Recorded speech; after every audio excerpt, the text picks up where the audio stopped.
বাঙালির জীবনে আজন্ম দুঃখের কারণ ফারাক্কা বাঁধ। প্রতিবেশী দেশ ভারতের পানি আগ্রাসন এদেশের অস্তিত্বকেই হুমকির মুখে ফেলে দিয়েছে। বাংলাদেশ সীমান্ত থেকে 18 কিলোমিটার উজানে ভারত গঙ্গা নদীতে বিতর্কিত ফারাক্কা ব্যারেজ চালুর পর গত 4 দশকে এটি গঙ্গা অববাহিকায় ব্যাপক পরিবর্তন ঘটিয়ে চলেছে। অথচ এই নদী এবং পানি সম্পদ কারো একক সম্পদ নয় যে চাইলে নিজেরা ব্যবহার করবে এবং ন্যায্য অধিকার থাকা সত্ত্বেও অন্যকে বঞ্চিত করবে। পদ্মায় বর্তমানে শুকনো মৌসুমে পানি প্রবাহ প্রায় শূন্যের কোঠায়।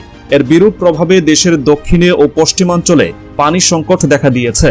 এতে প্রত্যক্ষভাবে ক্ষতিগ্রস্ত হচ্ছে বাংলাদেশের 4 কোটিরও বেশি মানুষ।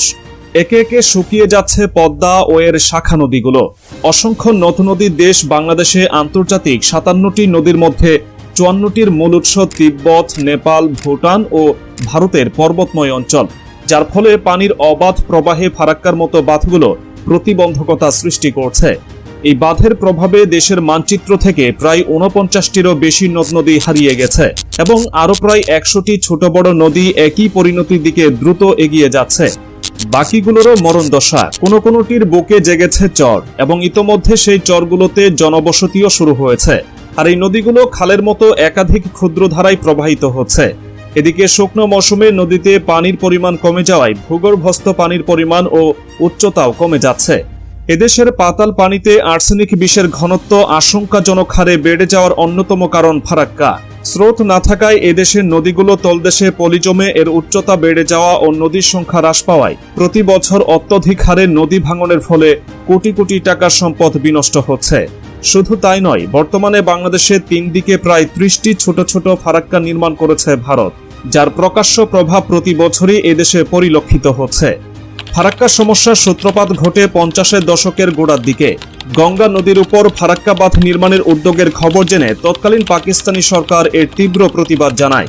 পাকিস্তানি প্রতিবাদের উত্তরে ভারত 1952 সালে জানিয়েছিল যে গঙ্গার বাঁধ নির্মাণ এখনও অনুসন্ধান পর্যায়ে রয়েছে। 1960 সালে ভারত প্রথম এ ব্যাপারে পাকিস্তানের সাথে বৈঠকে বসে কলকাতা বন্দরের নাব্যতা বৃদ্ধির কারণ দেখিয়ে ফারাক্কা বাঁধ নির্মাণ করে 1975 সালের 21 এপ্রিল থেকে 31 মে পর্যন্ত 41 দিনের জন্য পরীক্ষামূলকভাবে ফারাক্কা বাঁধের সব ফিডার ক্যানেল চালুর কথা বলে ভারত।